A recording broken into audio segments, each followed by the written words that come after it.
Hello mga kapidi. So ayun, kamusta kayo? At ito yung pangalawang video natin sa tutorial about machine learning.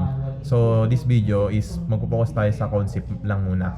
Tapos may papakita rin ng code, pero ang takbo ng video na to is more on concept about machine learning, kung paano siya nag-work. So ayun, medyo pagpasensyahan nyo na dahil may client meeting kasi. So yung ko narinig sa video, pero sayang kasi yung araw kong ipagpapaliban ko yung tutorial. So at ayun, nakabili na rin ako ng external monitor.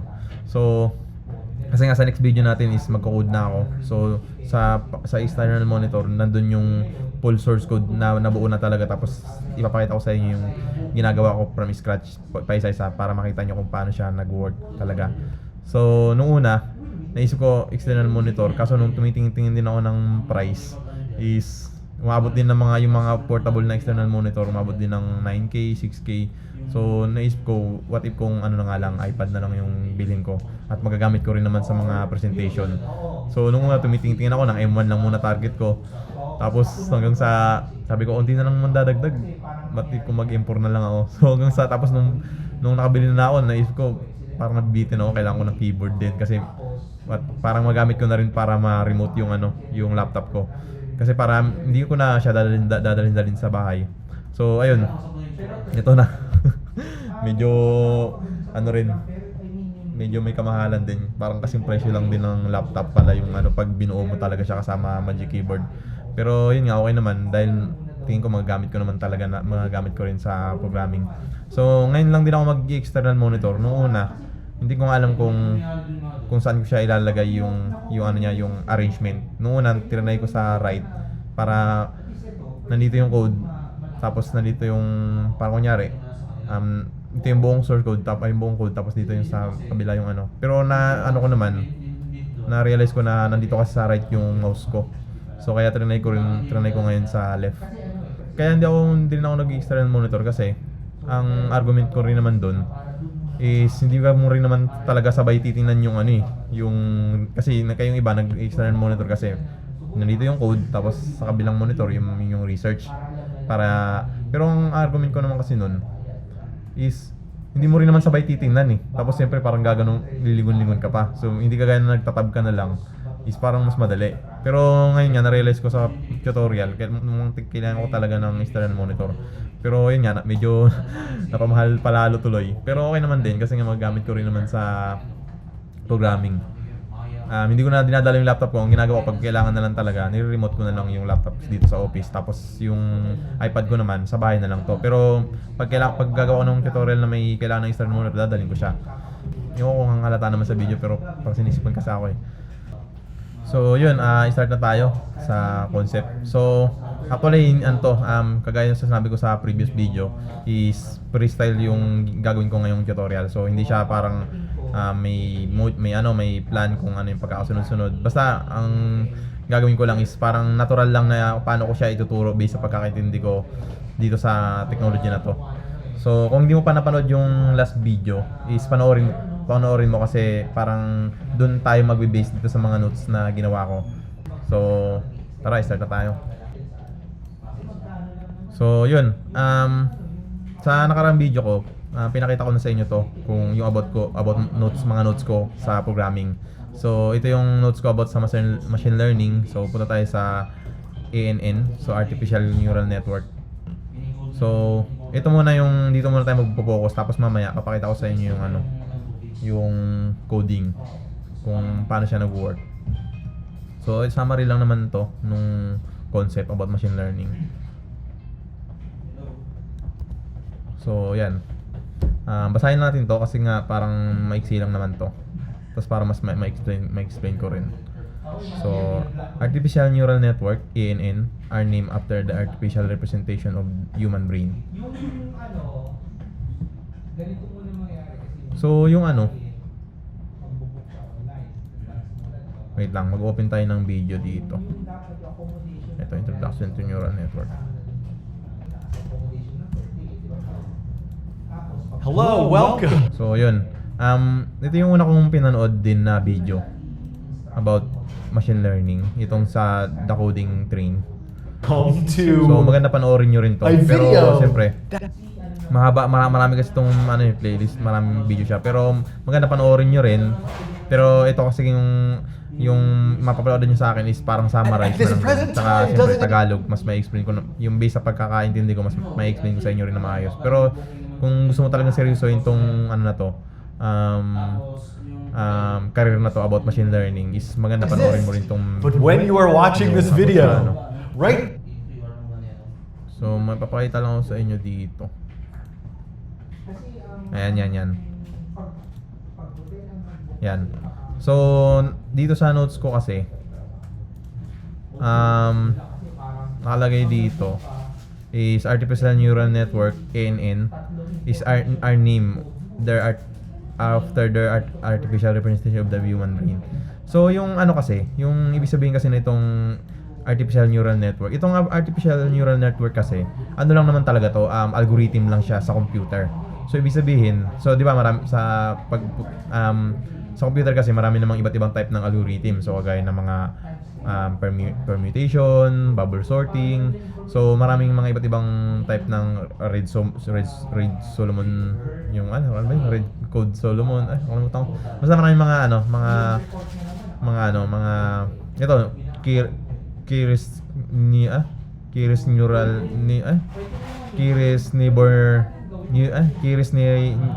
Nibor, mga ganun.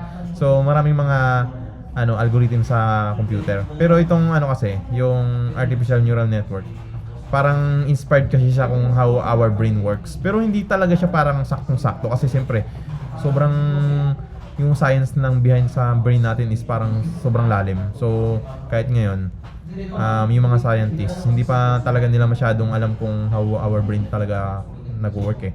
Pero yun nga, parang inspired lang tong algorithm na to sa human brain. So, ibig sabihin yan, so dito yun, parang in-explain niya kung Also, this video paano sits daw in the nag-work. Nature of Code playlist is all about looking at things.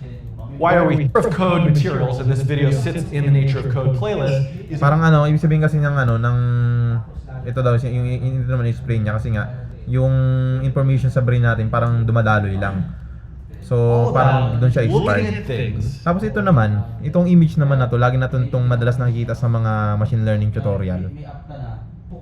Ito yung inputs. So, yung kasi, yung artificial neural network na concept is more on mathematics siya. Hindi guys sa traditional programming is siya parang code talaga siya, 'di ba? Siya, gumagana yung isang algorithm, kunyari function, may instruction talaga siya.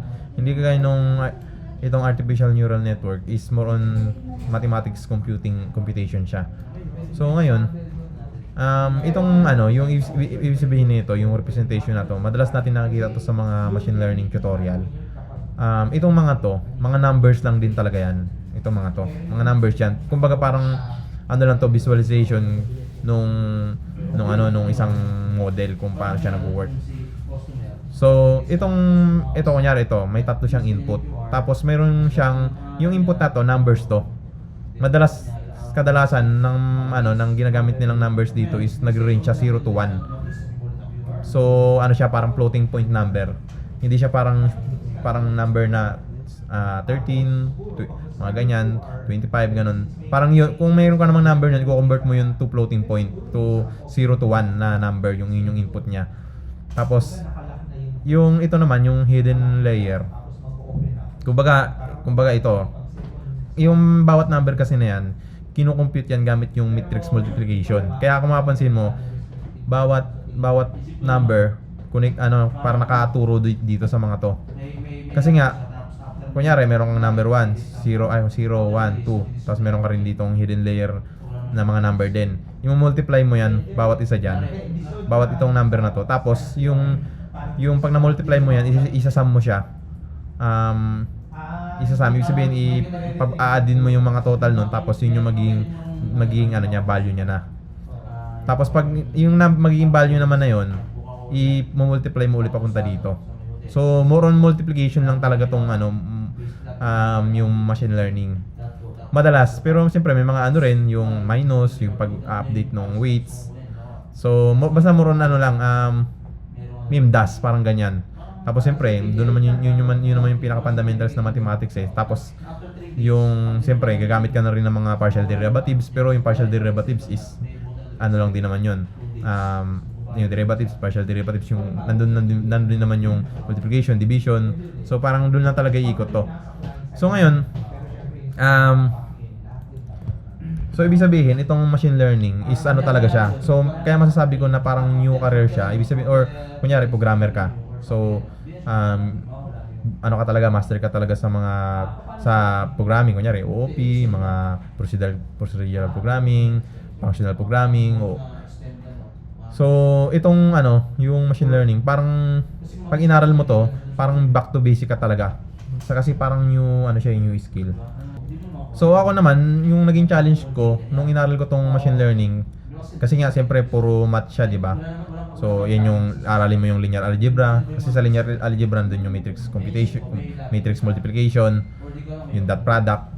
So naging challenge, sobrang laki talaga ng challenge sa akin nitong machine learning, kasi nga mahina talaga ako sa math nung nag-aaral ako. So lalo na nung college ako. So ito yung patunay na mahina ako sa math. So ibinalikan ko yung post ko dati. Nag-post kasi ako ng bagsak ako sa math sa exam. So tingnan nyo out of 25, 3 lang yung nakuha ko. So college ako niyan. So tapos nung college ako bumagsak ako ng anong subject yun? Algebra ata yun. Algebra. So bumagsak ako nung algebra nun. So inano ko pa yun. Binak-subject ko pa siya. So buti nahabol ko ng summer yung ibang subject. Kasi nga yung sa math pala kasi sa college, hindi mo makukuha yung kasunod, yung kunyari calculus, yung mga ibang kasunod na prerequisite nung hangga't di mo napapasa yung una. So siyempre, kung hindi mo mahabulin yun, hindi ka makakahabol ng graduation. So buti naman nahabol ko pa rin. Nag-summer pa ako noon para mahabol yung mga ibang subject na inaabangan mo talaga yun pag mag-o-open.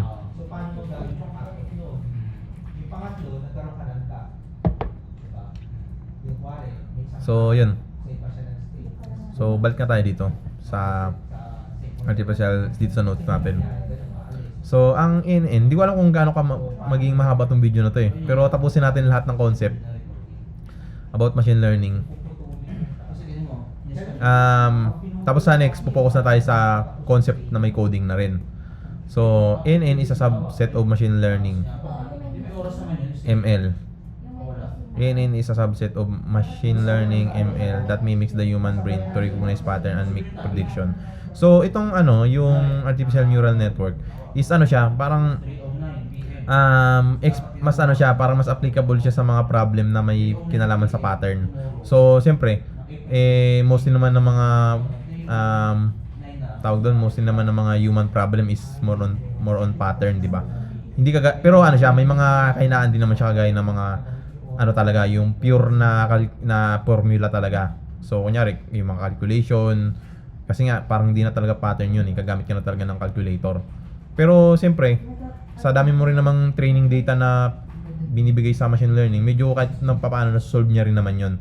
Pero kaya nga may yung mga malalaking model kagaya ng mga ChatGPT, may tinatawag na na mayroon talagang execution talaga sila ng tools na tinatawag. So ibig sabihin, hindi nila, may pagkakataon kasi na hindi talaga exact yung answer niya pag may kinalaman sa kunyari yung formula wait lang, kunyari yung formula ng basta parang may kinalaman sa saktong computation. Kunyari may papakompute ka sa kanya ng about velocity, na yung speed ng ganito, na pag may mga variable. So mahirapan siya sa ganun. Masasolve niya yun, pero pattern lang yun, hindi talaga sakto. Pero kaya nga yung ChatGPT, mapapansin nyo, gumagamit siya ng calculator, ng code talaga para ma-solve yun. So may mga external tools na rin siyang ginagamit para magawa ng paraan yun. Pero yun nga, ang pinaka-expertise talaga ng machine learning is yung pattern recognition. So there's other type of machine learning algorithm like KNN and SVM. Itong mga to, may mga ibang type din ng ng algorithm. So itong key nearest neighbor, tsaka support vector.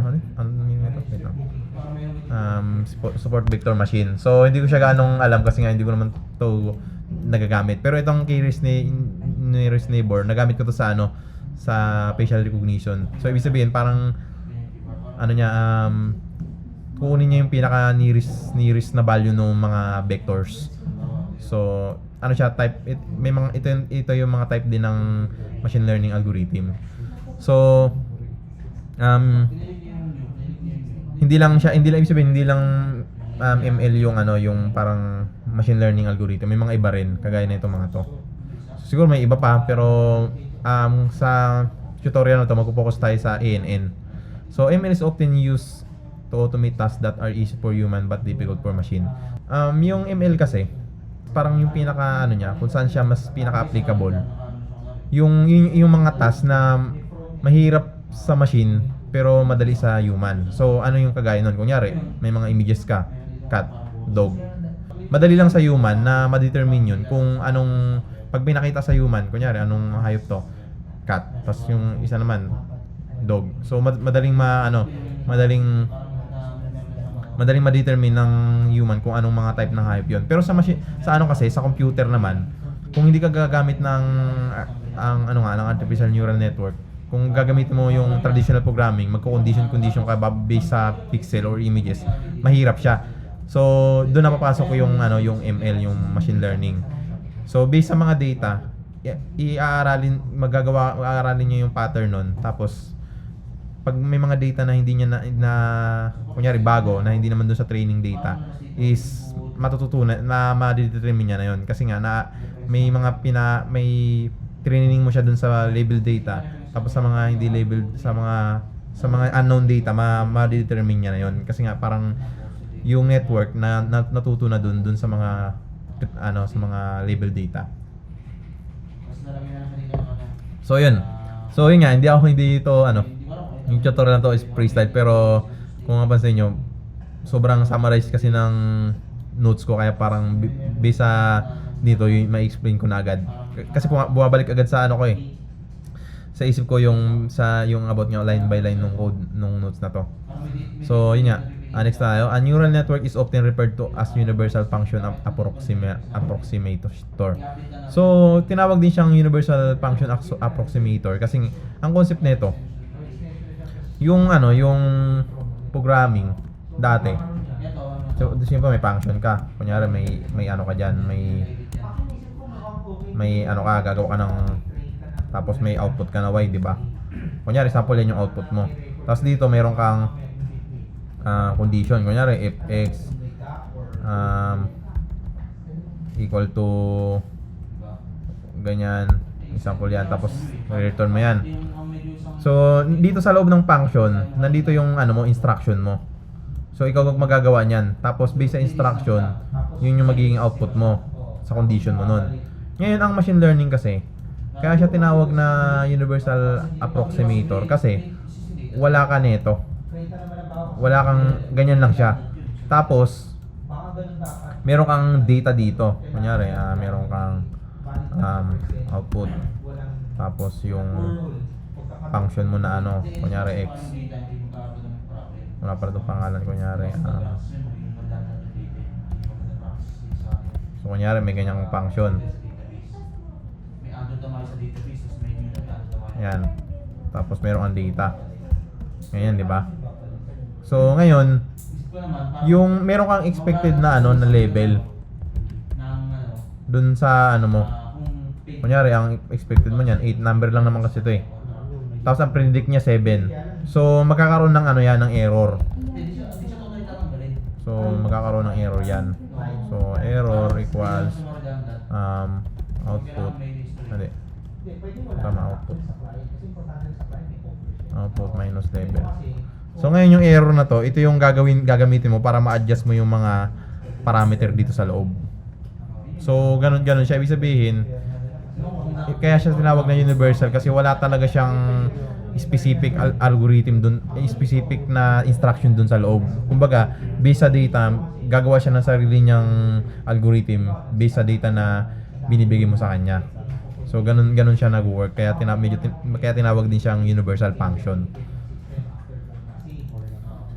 So, a neural networks modify its internal structure based on the data to improve its performance in given task. So yun nga, minumodify niya yun para mag-correct na lumit yung error hanggang sa magagamit mo na siya as function na siya. So si Kyle MacDonald described machine learning as programming with example rather than explicit instruction. So yun, sabi ni Kyle MacDonald. So yung machine learning daw is programming siya with example, hindi siya kagaya ng hindi siya yung dati na ini-instruction mo yung code dun sa loob. So machine learning problems are commonly categorized into regression and classification. So yung machine learning, ang output na itong machine learning, kinakategorize siya sa classification tsaka regression. So ibig sabihin itong classification, yun nga yung kagaya ng cat, dog. Tapos kumbaga meron kang tatlong images na ilalagay. Tapos ipipredict niya kung anong hayop yun. Pwedeng rat, cat, or dog. So tatlo yung klase, yung category na pipredict niya or yung class nung ipapredict mo sa kanya. Yun yung isang yun yung isang ginagawa niya. Yung isa naman na ibig sabihin ng regression, ibig sabihin nag-generate siya ng mga bagong data. So kagaya ng mga ChatGPT or mga ibang mga kunyari audio or video or image. So ibig sabihin wala siyang kinakategorize based sa ibibigay mo sa kanyang instruction or data. Gagawa siya ng panibagong database doon. So yun yung ibig sabihin ng regression. So regression require predicting a continuous output based on the input. So yun yung ang ginagawa niya nga, nagpi-predict siya ng continuous output based doon sa in-input mo. Classifying refer to classifying input into a discrete set of labels. So yun, based sa label. Another concept of machine learning is mapping in an input into output like y f equal f of x. So ibig sabihin, ang concept lang naman kasi ng machine learning, i-explain ko rin sa inyo yan. Ang ginagawa niya, may mga data ka. Tapos based dun sa data mo, minamap niya yun. So ibig sabihin, parang pinipit niya yung prediction niya or yung internal parameter niya dun sa data na yun. Para sa mga unknown data is parang malapit na lang dun yung prediction niya. So, medyo nag-gets ko, pero i-explain ko lang kung paano ko siya natutunan or paano i-explain ko sa inyo kung paano yung pagkakalam ko dito. So, ML is involved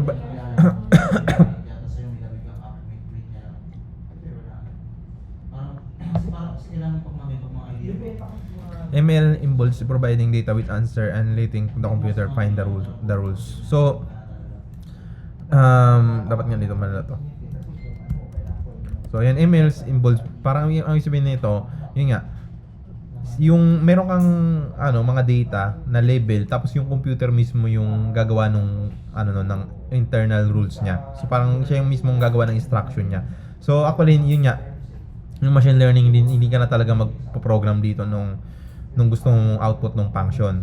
So meron ka lang talagang mga data. Kaya mostly ng mga machine learning or mga naggumagawa nito, hindi na talaga sila programmer, ang tawag sa kanila data scientist, kasi nga nagpo-focus sila dun sa data labeling, data separation, ng training tsaka testing. So more on data manipulation na talaga yung ginagawa ng mostly ng mga nung career na gumagawa na itong machine learning.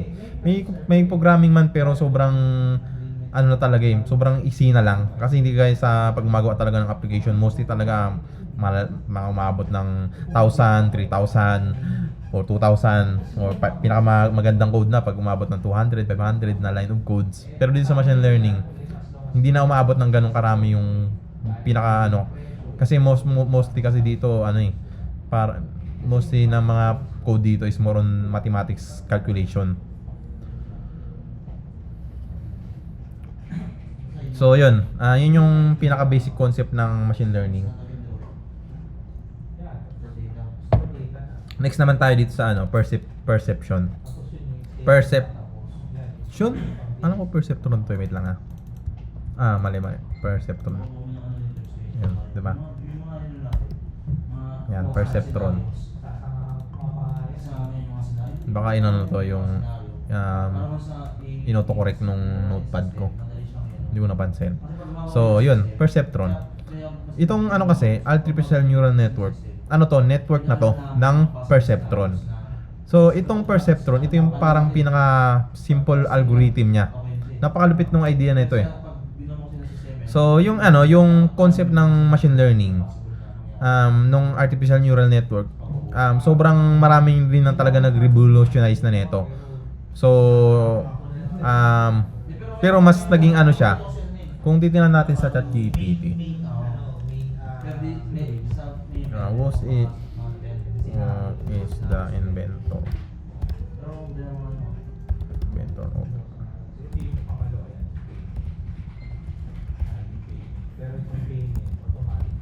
so ayan, titingnan natin kasi itong yung machine learning, marami na talaga pati nga sila Alan Turing, tapos marami rin nag-conceptualize na talaga nito. Matagal na talaga tong machine learning, hindi lang 1957. Pero itong perceptron kasi na type ng algorithm ng machine learning, kasi hindi naman porket sinabi mo machine learning nga is artificial neural network agad.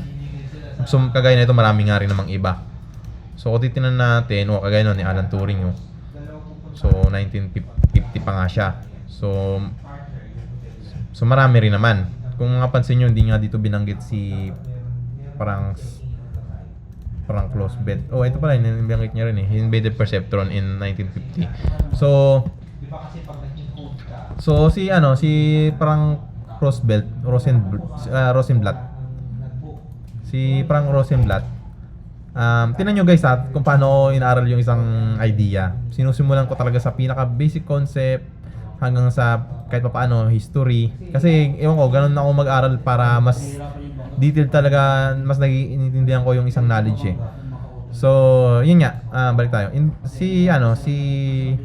Yung perceptron is invented pa siya noong 1957 by Frank Roosevelt at the Cornell Astronomical Laboratory. So, itong perceptron kasi, parang ito na yung parang mostly dito na nagbabase yung yung ANN. So, i-compare natin kay ChatGPT. Kasi guys, ito nung binuo ko kasi itong binuo ko yung inaral ko tong artificial neural network. Wala pang ChatGPT noon. Kaya yung mga knowledge ko dito, mga notes ko, minsan, pinapa-confirm ko pa talaga rin kay ChatGPT. Kasi itong mga notes ko na to, ito yung based sa mga research ko noon Mga hiwa-hiwalay na mga, kung saan ko siya mga hiwa-hiwalay na na mga article or mga YouTube. So, kung titignan natin, i-confirm ko lang kung yung is ANN is based on perceptron. Kasi yun nga yung risk na lang doon na pag halimbawa hindi nila kasi pag magandang ng matches. Okay. So, tama, nga pa rin. Based pa rin nga rin siya. So, itong perceptron, ito yung single neuron dun sa artificial neural network. So, kaya mas maganda rin malaman natin kung paano nabuo, paano sino naggumawa sa kanya. So, a perceptron is a computational model on of a single neuron. A perceptron consists of one or more inputs and single outputs. A perceptron is a simple linear classifier that can only solve linear separable problem. So, itong perceptron, ang kaya niya lang isolve yung mga linearable problem. So, mamaya i-discuss natin yan mamaya kung ano yung pinag-ibig sabihin ng linear separable problem. Kasi nga, single neuron lang siya. Pero, guys, ang lupit ng ng concept nito. Sobrang simple lang yung algorithm, yung nito, yung formula nito. So, mamaya papakita ko rin sa inyo. Pero, may mga na-solve na agad siyang problem. What if kung sobrang dami pa sobrang network of perceptron pa. So, ganun ka powerful yung lupit ng algorithm ng itong machine learning na yung nakaisip nga nito. So, perceptron algorithm. So, ito yung yung explanation niya kung paano nag-work yung perceptron. So, every input has equivalent value of a number called weight. So, ibig sabihin ng weight, yung parang weight, yung bigat. So, yung bigat nung value na yon. So, ganun yung concept nito. Every input has equivalent value of a number called weight. So, kunyari meron kang tatlong input, mayroon ding equivalent value ng mga weights yon. So, each input is multiplied by its corresponding weight, and the weighted sum of all inputs are calculated. So, i-plus yun. The sum is passed to the activation function. The result is the output. So, pagkatapos niyang may mga tinatawag pa tayong activation function, na yun yung mag-determine kung on or off yung pinaka-final output.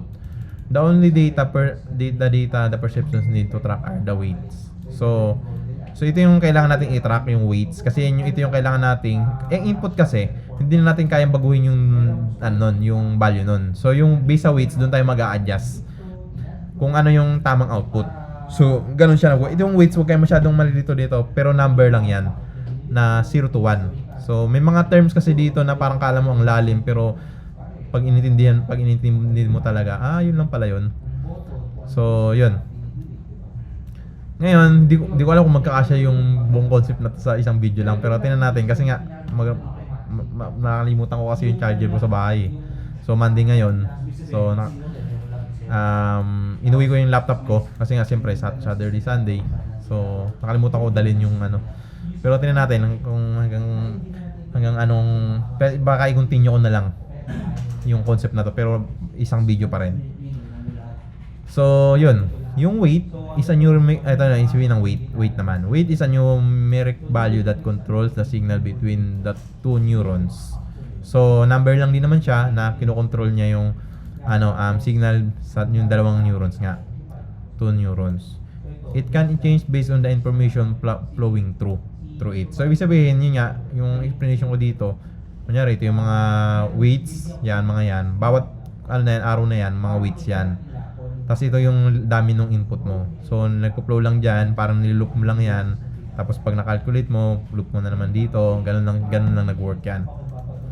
So weights are adjusted during training if the network prediction do not match as the expected output. So ibig sabihin ng adjustment, parang binabawasan niya or dinadagdagan niya lang yung value nun. So more on numbers lang to guys, yung artificial neural network. So wala ditong parang magic. Pero ang lupit kasi ng concept nito kasi parang kala mo natututo talaga yung computer, tapos parang gumagaling talaga siya. Pero number lang talaga yung mga yan, ina-adjust niya lang. The default value is mostly random between 0.5 to 0.5. Negative 0.5 to 0.5. So pwede ka rin maglagay ng default value. Wala naman tong tama't mali kung ano yung lalagay mong default value sa weights. Pero mostly nilalagay nila yung value between 0.5 to negative 0.5 to 0.5. Iba-iba, pwede rin namang 0, pero mostly naman talaga randomly para kahit pa paano yung computer, yung yung model mo may kahit pa paano nakapag-predict na siya ng output na medyo malapit na dun sa mo. Tapos i-adjust na lang yung mga weights na malayo. So kaya nira-randomize. Kaya nga sa una medyo wala talaga siyang alam yung computer doon sa gusto mong pagawin kasi randomly pa yung mga value niya So based sa mga training niya, nagkakaroon na ng ng pag ina-adjust niya na yung mga value na hanggang sa naging natututo na naging tumataas na yung accuracy ng output niya. So mamaya ipapakita ko rin sa inyo yung paano to nag-work talaga. So more on focus lang muna tayo dito sa notes ko. Pero yun nga, I hope na naiintindihan niyo tong explanation ko.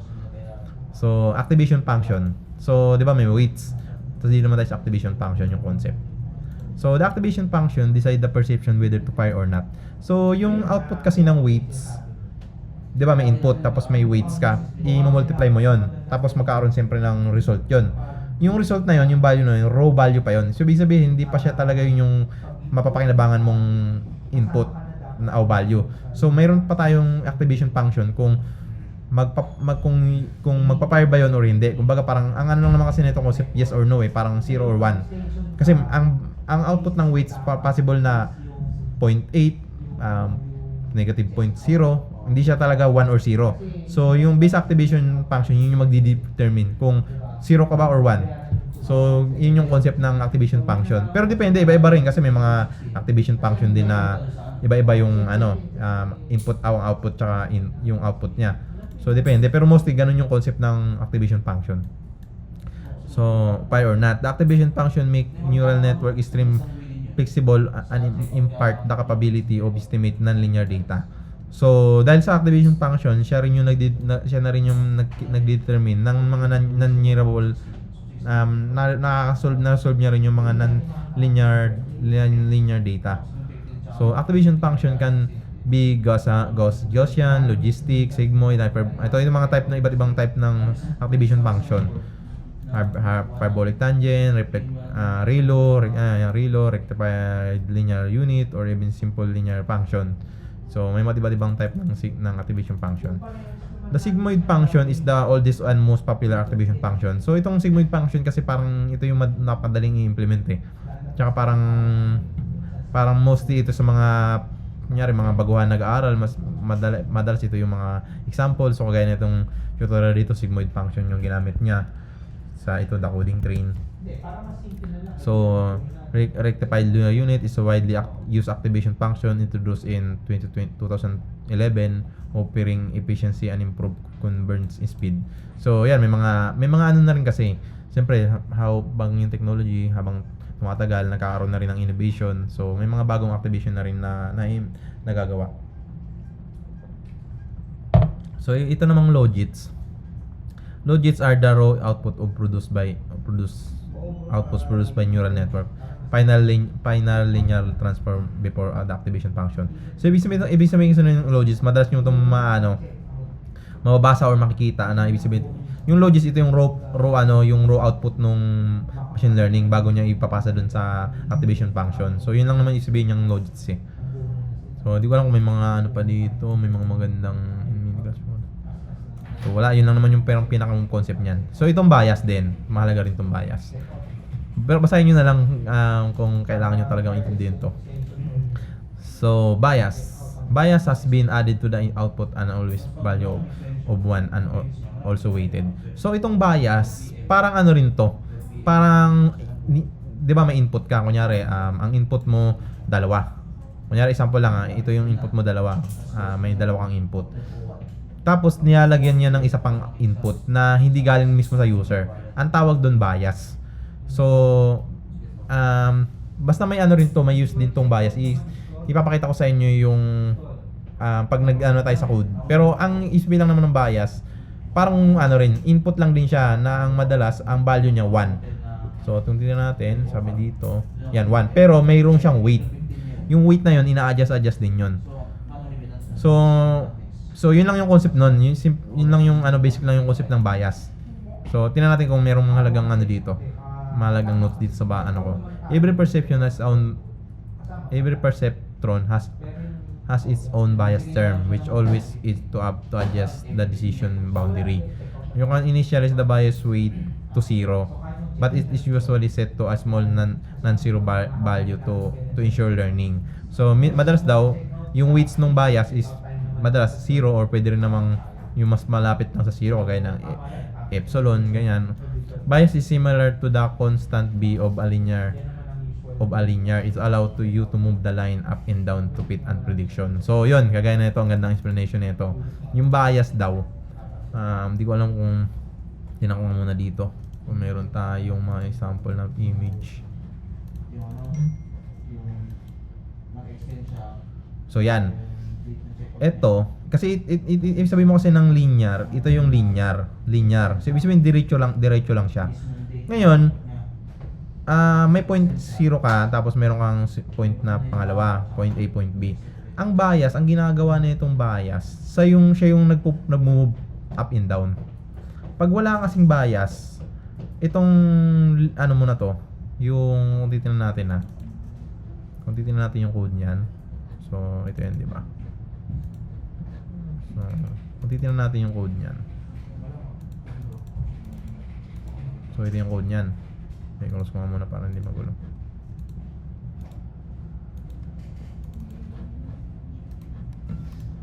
So yan, di ba? Kasi ito yung code niyan. Nakapunta siya dito. Yan. Kagulo na. So ito yung code niyan.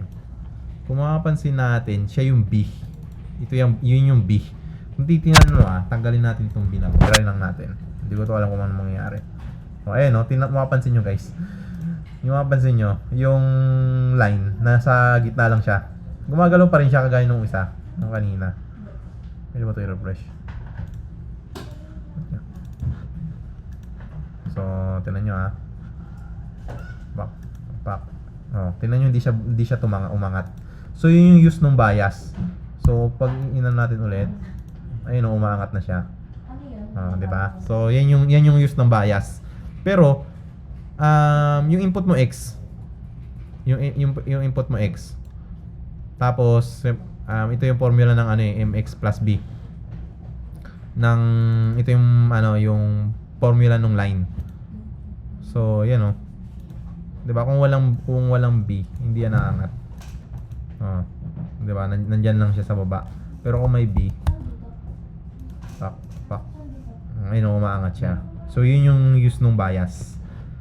Sa linear. Pero siyempre, the more kasi na na lumalaki yung network mo, parang ang hirap niya na siyang, kunyari, ito kasi 1D dimensional lang naman to ay 2D. So, mayroon kang X and Y. Pero ang machine learning kasi siya umaabot siya ng ilang dimension, 3-dimensional, 4-dimensional. So, medyo complex na siya. Pero kung yung concept niya same pa rin, pero mahirap na siyang tawag doon, i-visualize kung paano siya nag-work. Pero yun yung concept lang niya ng bias.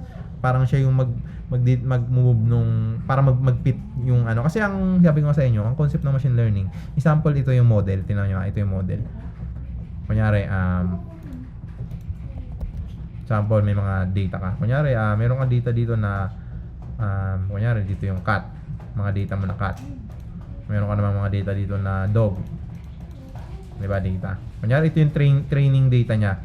Yung model, ang ginagawa niya, pinipit niya yung value niya doon malapit sa mga data mo na yon. Kung mapapansin niyo, tingnan niyo, gitna siya, ginigitna niya lang.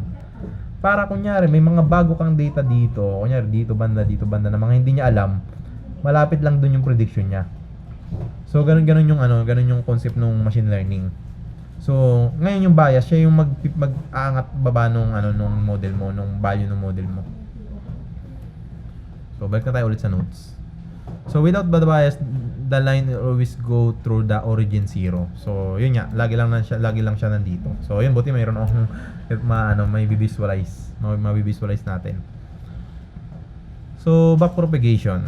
So, ito na guys, dito na tayo sa backpropagation.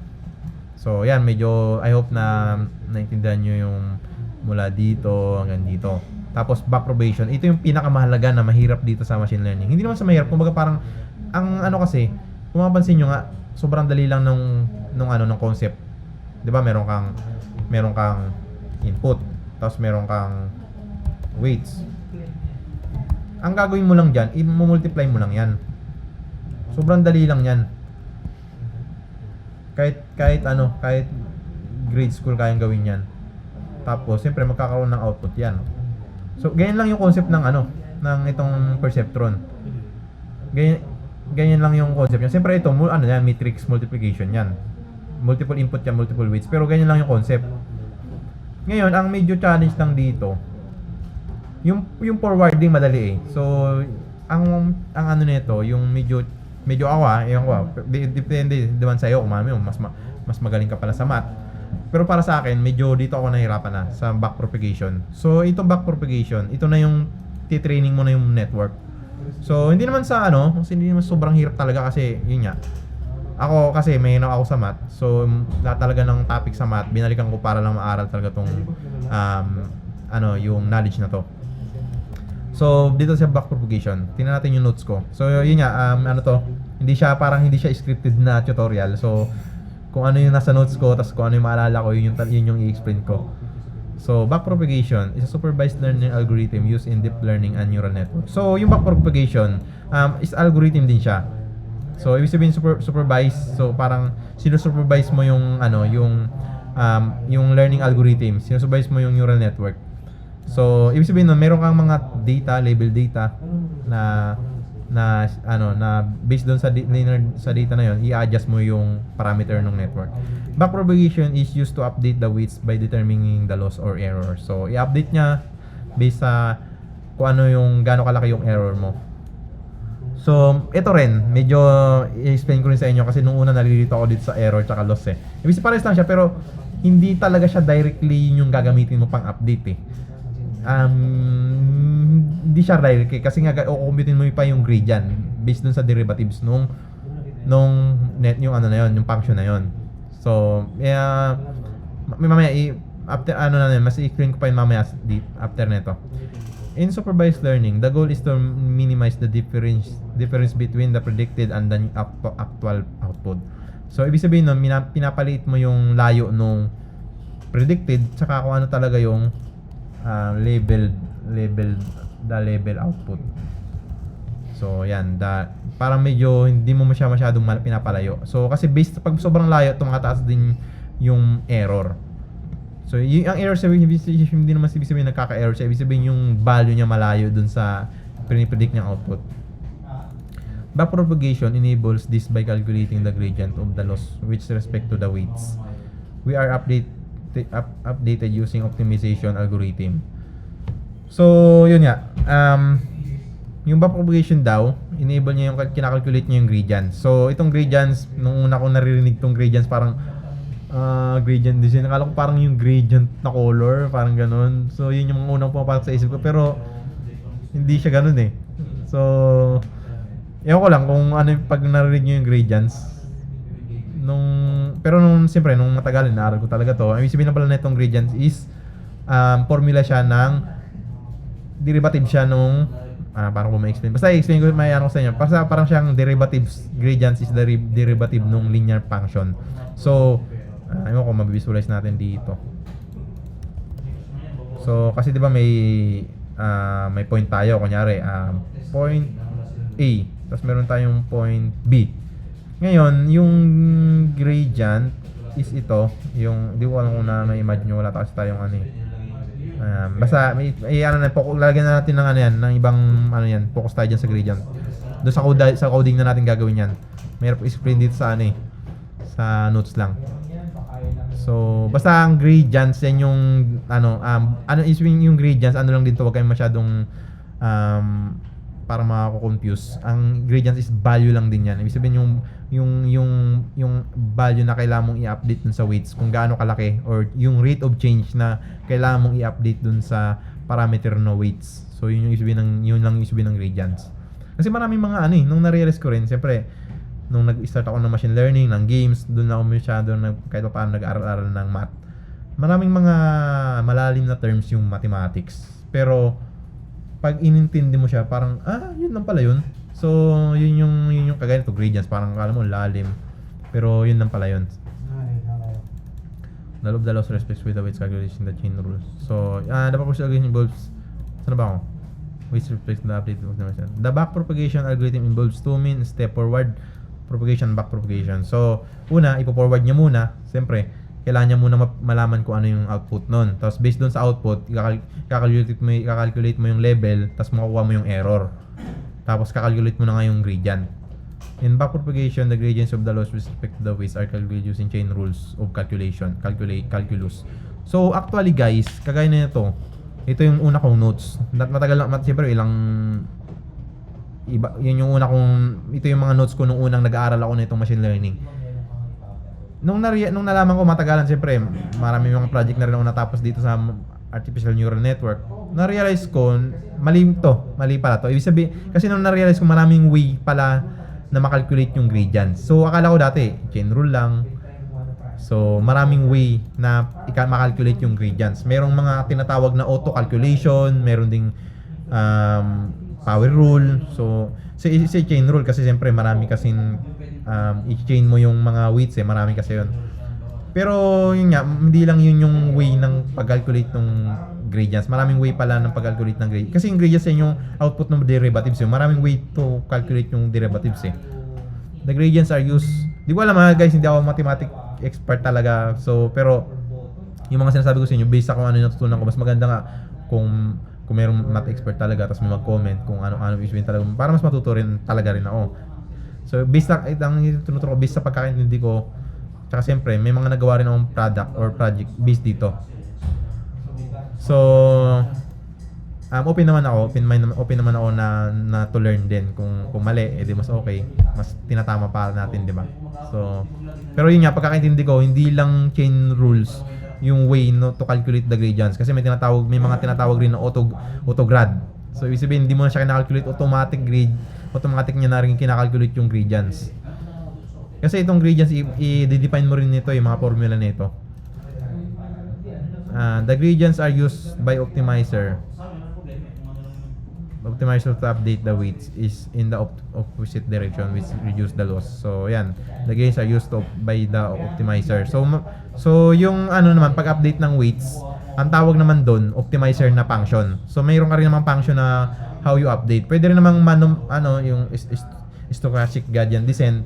So parang simpleng lang siya ng paano mo siya update, parang i-minus plus. Pero may mga iba't ibang algorithm din or function din na kung paano niya naman i-update yung mga weights mo. So ang tawag naman doon optimizer. The concept of derivatives is used to calculate how error of a model changes when we adjust the weights of or biases. So ayan, pumasok na yung derivatives. So actually dito ko lang din natutunan yung mga derivatives, partial derivatives, basic na calculus nung nag-start na ako ng artificial neural network. Kasi nung gumagawa rin ako ng mga games, ang mga inaral ko lang na math doon yung collision detection, yung ano lang, yung ang formula nung about sa mga angle lang. So yun lang naman yung mga basic mga game lang naman mga ginagawa ko ng mga 2D game. Tapos basic math lang din yung mga collision detection nga na yung Pythagorean theorem, yung paano mo i-calculate yung distance ng dalawang point.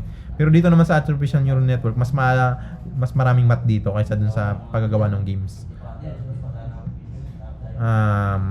Multi-layer neural network. So ayun. Backpropagation. So 'di ba? Kaya nga sabi ko sa inyo isang buong video pa lang, buong concept pa lang 'yon. Kasi sobrang 'di ba?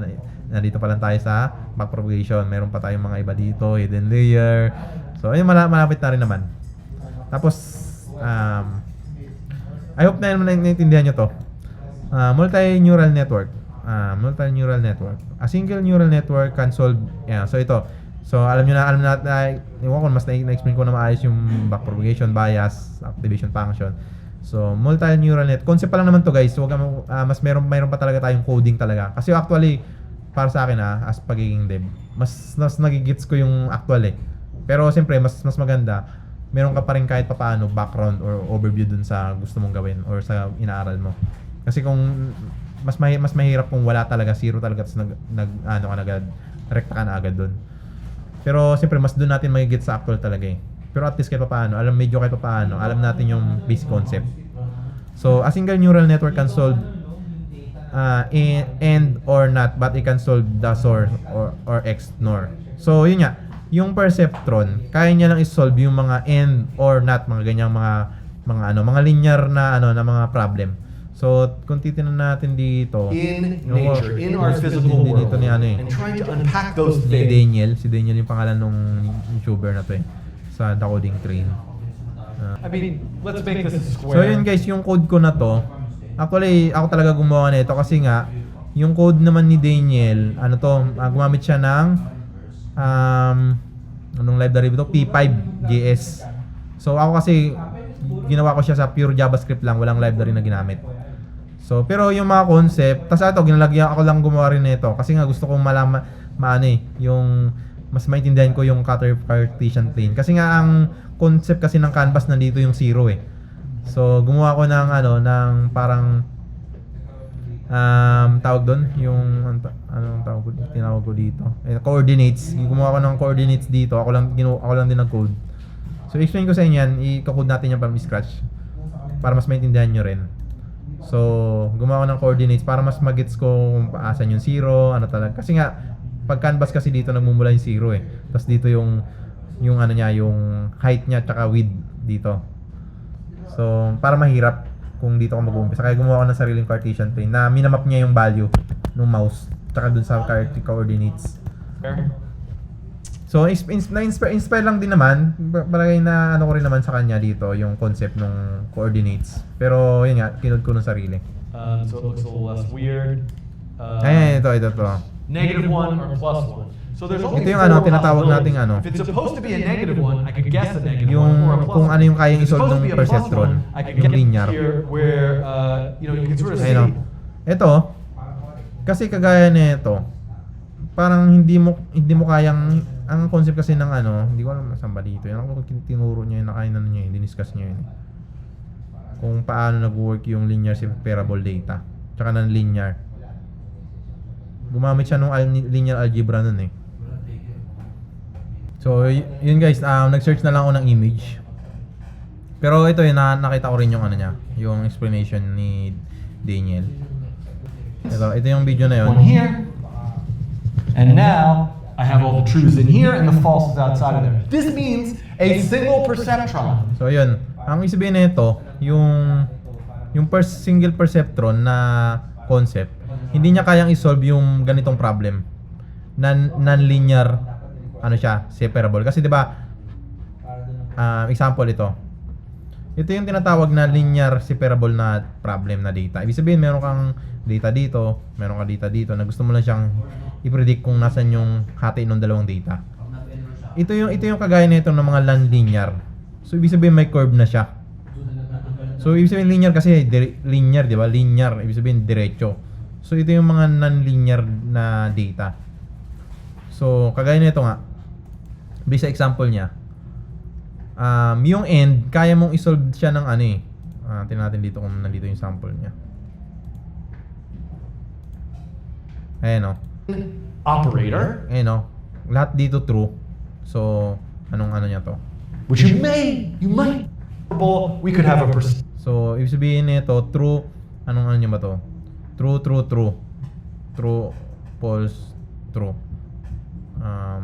True, false, true. So, ano to? Or to or. So, kung mapapansin mo, pag siniperate mo yung data, dito himihati, kaya mo siyang i-separate. Dito false, di ba? Tapos dito yung mga true. So, linear kaya siya. So, kaya na siya nung perceptron. to do both of those things. Pero mostly kasi ng mga problem sa human or mga world problem, mga natural problem, hindi siya ganito. Hindi siya complex, ibig sabihin complex yung mga problem. Now, hold on a second. XOR. So, yung XOR, kaya yung XOR, So this- yun yung One is false is true. yun yung If ano, both yung raw non-linear is single, separable I data. have all the truths in here and the So, false kung is kung mapapansin mo yung XOR, ang ibig sabihin kasi ng XOR ano eh, or, pero, alam mo ito, basta parang may ang ibig sabihin ng XOR. Not or, pero and. Basta parang ganun. Basta yun yung concept niya. So, ang output ng XOR is true, true, false. Tapos, true, false is true. So, tapos kung mapapansin nyo, yan yung table niya. So, hindi mo siya kayang i-separate ng isang line lang. So, gagamit ka ng dalawang line para magawa mo yun. So, non-linearable data siya. So, ang kayang gumawa na nun, so, ito sample niyan. Ito yung simple linear regression lang yan, no? Separate two colors lang. So, ang kayang gumawa lang niyan, yung multi-neural network na. So, ibig sabihin, hindi na siya single perceptron. Multiple perceptron na siya para ma-solve mo yung ganyang data. So, doon na papasok yung multi-neural network na algorithm. So, multi-neural network is a single neuron can solve and or not, but it can solve the SOR or in or not or. So yan, hindi niya na raw kaya i-solve yan. And or and not function are linear separable whereas SOR and XNOR are not. So yung and yan, ito lang yung makaya i-solve ng isang using multiple layer, we can create two neurons to solve X or NOR. One neuron solve not and solves not and another one solve and combined. So sabihin pala ng ang pagkaalam ko XOR is nakalimutan ko yung meaning ng basta sabihin na yun. Search na nga natin para sure.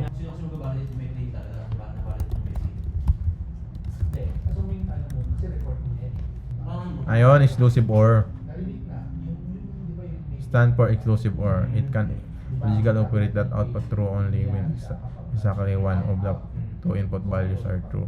In other words, inputs are true or both are false. The result is false. So, parang OR siya, pero kapag parehas, false siya. So, ang sabihin ng OR is OR siya, pero kapag parehas yung value, false. So, kung tingnan natin, parehas value nito 0. May OR, pag OR kasi 'di ba, may isang value lang doon, 1 siya. So, pag dito naman may isang value lang sa OR, 1. Pero kapag parehas value, or 0 siya. So, yun naalala ko na. So, ibig sabihin ng XOR is exclusive OR. So, yun yung hindi kayang gawin i-solve nung machine learning. Nung single perceptron. So, using multiple layer, magagawa yun. One neural network solve and another solve and combine. Dense layer, fully connected neurons, the output of the layer is the output of the next layer. MNLM is also called sequential model. So, multi-layer neural algorithm. So, ito na yung yung implementation niya. You need to define the link in the input. Tapos meron kang hidden layer, meron kang output layer. So, yan yung mga gagawin na natin sa coding na. Tapos yung hidden layer naman, so basahin natin yung concept ng hidden layer. Hidden layers are not required in a simple problem but are essential for learning complex pattern in deep learning models. So, ibig sabihin, hindi naman talaga required yung, kasi nga, ang hidden layer kasi pwede mong nasa iyo kung gaano karami, kung gaano ka yung input niya, yung ano niya, yung gaano karami yung dimension niya. So, depende na sa iyo.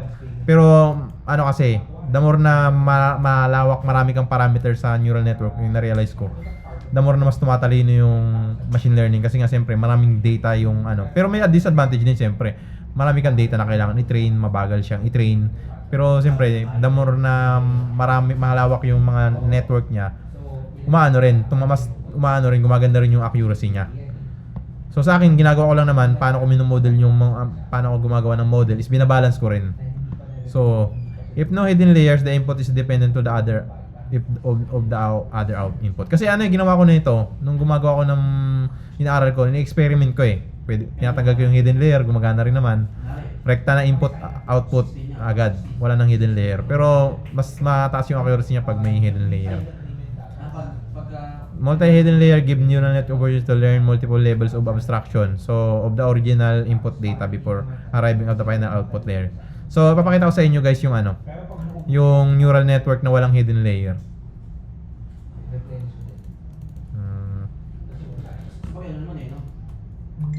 Babalik sa kanya.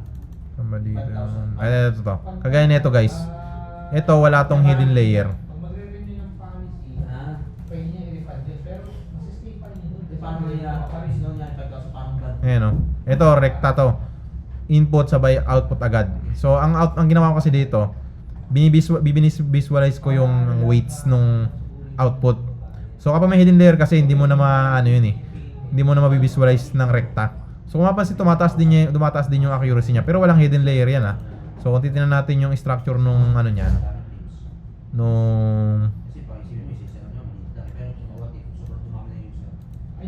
Kung titignan natin yung Ito, nagkakagulo-gulo na. Tapos muna natin lahat. So, kung titignan natin yung structure ng network niyan. So, asa na yan? Ito.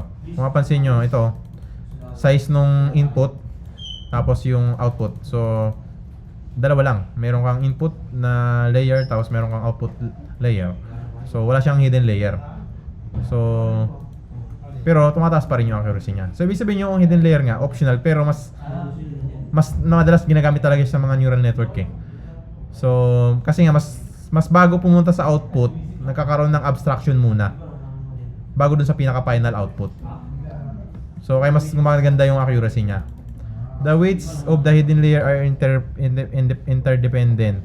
If you tweak one, it will impact not only the neurons it propagates to directly, but also the neurons in the next two layer will and those affect all the outputs. Hidden layer can improve accuracy but only to limited extent. Adding more layers stop improving accuracy quickly and more comes and computational cost. So yun nga, pag sobrang dami rin ng hidden layer, wala na siyang na-improve dun sa accuracy pero dumadagdag pa ng cost. Kaya kailangan mo rin siyang i-experiment.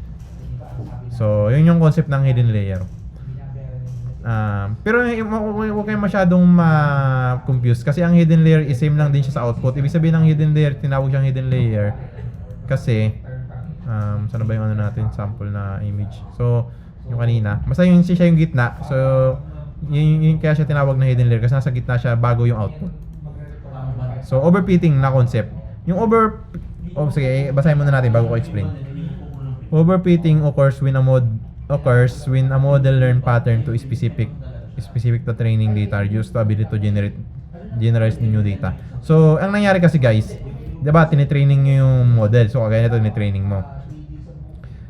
May tinatawag tayong overfitting. Ibig sabihin yan, sobrang galing ng model dun sa training data, pero sa mga unknown data, hindi na siya magaling. Kasi nga, masyado na siya nag-fit dun sa training data. So, yun yung concept ng overfitting. pero may mga technique din yan para ma-solusyonan yan. To avoid, nandito na rin para sa notes ko yung technique. To avoid overfitting, split your data into training set and test set. So, ibig sabihin, meron kang training data, yung training data, yun yung level, tas yung isa naman, yun yung determination mo na pag bumababa na yon, kailangan mo nang i-stop yung training mo, yung isang data. So, parang nangyayari training, tapos i-evaluate mo dun sa unknown data, tapos pag tumataas pa rin, so training mo pa rin. Pero pag bumababa na yun, sabihin yung network mo nag-overfit na siya. So, yun dun na yung way na i-stop mo na yung model mo. Tapos, kung mataas na yung accuracy nun, yun na yung pwede mo na siyang i-publish na. The training set is used for the optimization procedure. The test set is to evaluate the accuracy. So, yun na yung pag-explain ko. Regularization refers to imposing constraint on neural network to prevent overfitting. Dropouts is a technique for regularization during training. Some percentage of its neuron are randomly deactivated. So, yun nga. May tinatawag din dropout. So, yun yung isa sa mga way para hindi ma-overcome yung overfitting. Ibig sabihin dropout, may mga neural network. So, ibig sabihin ng dropout, may mga neurons. So, example ito, di ba? Mga neurons ka nang dini-deactivate mo. So, ibig sabihin hindi siya nagpo-produce ng output. Para yun yung mga technique para ma-overcome yung overfitting. So, ano tayo sa overfitting, data loading and pre-processing. So ayan. So, ang concept naman ng pag sa data naman, kasi siyempre, mapapaisip ka, image. So, siyempre, maraming data yon. So, yung pixel niya, di ba, meron tayong sa image may tatlong layer yan, RGB. Depende sa type ng image. So, ang ginagawa nga ng mga sa industry na to, sa yung machine learning, may tinatawag silang data loading and pre-processing. So, kunyari, basahin ko na muna. Neural networks process raw data like text files, JPEG file, or CSV files. You need to convert raw data into a vectorized and standardized representation before feeding it into neural network. Text files need to be read into a string and split into words. The words need to be indexed and turned into an integer. Images need to read and decode into integers. CSV data need to be parsed with numerical features and categorical features indexed. So, yun. Isibihin yun, guys, ang concept na itong machine learning nga, sabi ko nga kanina, more on numbers to. So, hindi niya naintindihan yung mga text, yung mga images. Ang ginagawa nun, bago mo i-send dun sa inputs, i-convert mo muna to numbers. So, kagaya nung text, ang ginagawa ng text, meron ka na mga tinatawag na vectors. I-convert mo nga siya to, tinatawag na sa ChatGPT yung bytecode programming. So yun yung ginagawa nun. So kino-convert mo muna yung text to numbers, tapos pati rin yung mga images, ganoon din ginagawa diyan. So the strategy of learning, so ito yung mga iba't ibang way ng learning. Supervised, ito yung common when you have sample data with unknown answer. So ito yung madalas mayroon kang level. Tapos unsupervised learning, yung meron ka namang reward system doon sa network. So paano rin tayo niyan. Bibigyan ko kayo ng mga sample din yan, yung about sa unsupervised. So ibig sabihin yan, wala kang label pero based sa reward and penalty na dun sa network. Kunyari, natututo siya. Kunyari, meron kang game na artificial neural network is Sneak. So the more na lumalaki siya, yun yung reward niya. Tapos pagka namamatay siya, yun yung penalty niya. So yun yung error. So yun yung unsupervised. Reinforcement learning, a strategy built on observation based on a reward. So hindi ko pa alam kung ano pinagkaiba ng dalawang to kasi nga dito pa lang ako, dito yung madalas ginagamit ko. So hindi ko alam kung parehas lang ba to pero yun, soon i-aralin natin yan after natin sa neto. Pero yun nga, ang alam ko, yun nga, use wins no sample data with no answer. So di ko alam kung, basta yun yung concept, di ko alam kung alin doon yung reinforcement ba yun or unsupervised ba yun, yung about reward. So mathematical technique used in ML. So ito yung mga mathematics na kailangan nating aralin sa machine learning. So linear algebra, matrices, vectors, and their operation. Huwag kayong maglalagay sa lahat yan, i-explain ko ng sobrang pang-beginner talaga. Kasi siyempre, ako nga hindi ako magaling sa math. So alam ko yung kung ikaw naman na ganun ka rin, eh, mas mai-explain ko sa ito kasi pares tayo na ano na hindi magaling sa math talaga. Na yun nga, na hindi talaga expert sa ganitong knowledge yung math. Pero siyempre, may mga technique din akong ginawa para natutunan ko kung paano siya inaral.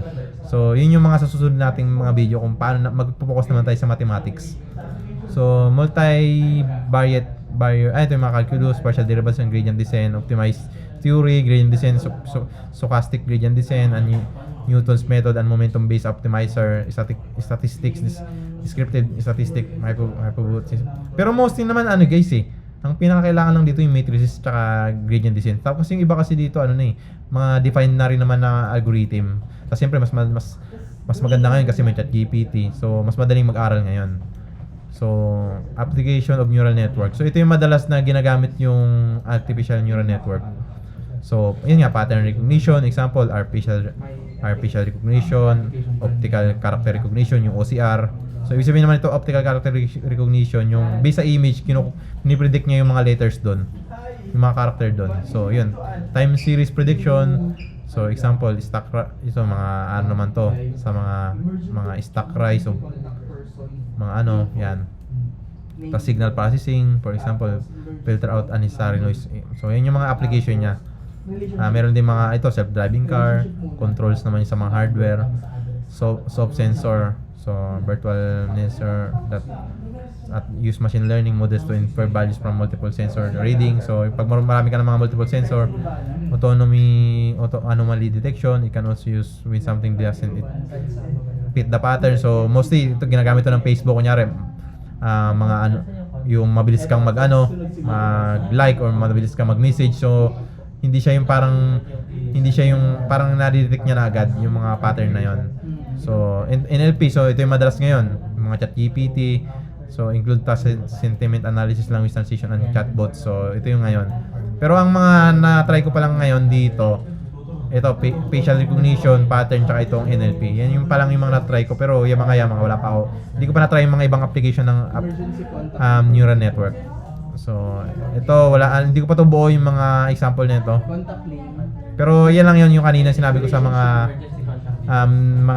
linear tsaka non-linear separable na data. So yun lang guys, yung natin dito, yung tutorial natin, yung concept. I hope na explain ko na maayos yung pinaka-concept pa lang ng artificial neural networks. Pero yun na yung parang pinaka-overview ng concept na to. Kasi ito yung fundamentals balik lang ako sa yun. So yung based sa in-explain ko, ito yung fundamentals yung machine learning. Once kasi na maintindihan mo to, magets mo to, yung mga ibang kasunod dito, yung mga prerequisite na mga knowledge, kaya ng mga ibang model na kunyari YOLO or transformer or magaya na sa GPT, medyo hindi ka na masyadong mahihirapan kasi alam mo na yung fundamentals So parang programming din to, pag alam mo yung basic fundamentals na programming, any language or any application na kailangan mong gawin, medyo hindi ka na masyadong mahirapan talaga kasi alam mo na yung pinaka-fundamentals basic ng programming. Ganun din sa machine learning. Yung tinakil natin ngayon is ito yung pinaka-fundamentals. Then the next, mag-focus tayo sa pinaka-model na talaga. Kasi halos yun lang din na rin naman yung kagaya nung yung transformer model. So may mga tinatawag tayo na attention, pero merong query key and value. Pero kung titingnan mo yung concept nun, mga lang din yun, mga multi-layer network lang din. So ibig sabihin, pinagko-connect ulit lang nila yung pinaka idea ng fundamentals nung knowledge na yun. So yun lang guys, medyo busy na kasi dito. So sakto lang din naman, so malulubat na rin yung laptop ko. Sakto lang din naman yung natin, yung tutorial natin ngayon. Medyo busy na rito, maraming mga ginagawa dito sa office, Monday ngayon. So ako ito, gumagawa ng tutorial. So sa susunod na video natin, magko-code na tayo. So I hope na i-deliver ko na maayos. Kung may katanungan or hindi malinaw, mag-comment kayo sa video na to. So sa susunod na video, magko-code na tayo. Yun nga, yung base sa fundamentals na concept na tinuro ko ngayon, i-deep dive coding na natin yun para mas maintindihan talaga natin yung how this technology work. So, yun lang guys. Maraming salamat. Mag-comment ka kung may malinaw or para sa akin kasi yung saya ko pag may mga nagko-comment. Tapos para mas marami pa tayong video na malalabas sa mga susunod. So, yun guys. Yun lang. Kita-kits sa susunod na video. Excitement tong mga I hope mabuo ko yung playlist na to, yung about machine learning. So, para siyempre pag may mga nagtatanong sa akin, pag gusto mo paturo about machine learning, so ito na lang isend ko na tutorial. Tapos kung may mga hindi sila maintindihan, tsaka ko na lang talaga sila tuturuan ng actual. So, yun na guys. Bye.